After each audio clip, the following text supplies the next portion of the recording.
Et sur les jeunes, moi j'ai quelques amis qui ont été, qui ont été d'ailleurs, Bozidar Djelic par exemple, qui était ministre des Finances en Serbie, et qui a mon âge à peu près. Il n'y a pas beaucoup de trentenaires en politique en France, enfin peu importe trentenaires, il y en a assez peu. Comment faire? Est-ce que c'est le système qui... Parce qu'ils se demandent, est-ce que la politique a encore du pouvoir? Est-ce qu'on peut changer les choses? Est-ce qu'on peut peser sur les événements? Est-ce qu'on peut rentrer même en politique? Moi je crois qu'on peut. Eh ben moi, et comment j'ai fait? Je suis rentré par le plus bas niveau, personne ne m'a aidé, personne ne m'a tendu la main. Donc on peut, lorsqu'on veut, tu sais, souvent tu rencontres des jeunes, ils te disent « moi j'aimerais bien être artiste » ou prendre des cours de théâtre. Mais je dis « mais laisse tomber, tu le feras jamais ». Parce que la distance entre « j'aimerais » et le « je fais », c'est la distance entre la velléité et la volonté. Celui qui a envie, il fait. Il ne demande pas l'adresse du cours d'art dramatique. Tu comprends? Oui, oui, tout à fait. C'est ça la différence. Oui, ça ressemble plus à ce que fait un entrepreneur, qui est beaucoup plus dans l'action. Il fait, il décrit pas. Je crois que la vérité d'un homme, il est dans ce qu'il fait, plus que dans ce qu'il dit. Alors quel est le conseil que tu donnerais à des jeunes qui ont envie comme ça de... Parce qu'on voit quand même qu'il y a un regain de popularité, entre guillemets, pour la politique, ou pour au moins voter et participer. Ne laissez personne renier tes ambitions. Tu as envie, fais-le. Fais-le à fond. Alors est-ce qu'il faut adhérer à un parti?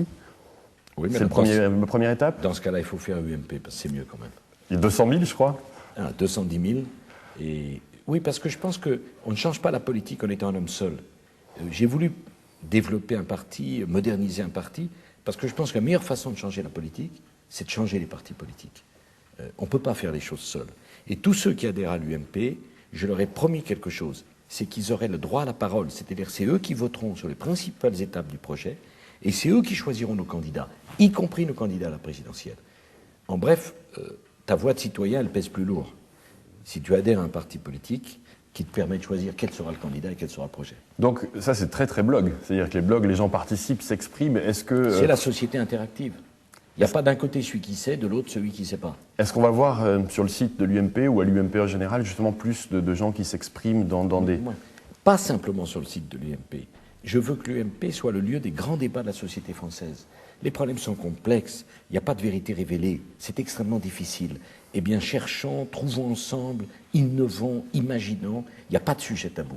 Je veux que ça soit un endroit de liberté, l'UMP. Alors justement, sans sujet tabou, ça doit être dur. Moi, je m'intéressais personnellement, ce que tu as vécu récemment doit être assez difficile dans les banlieues, ces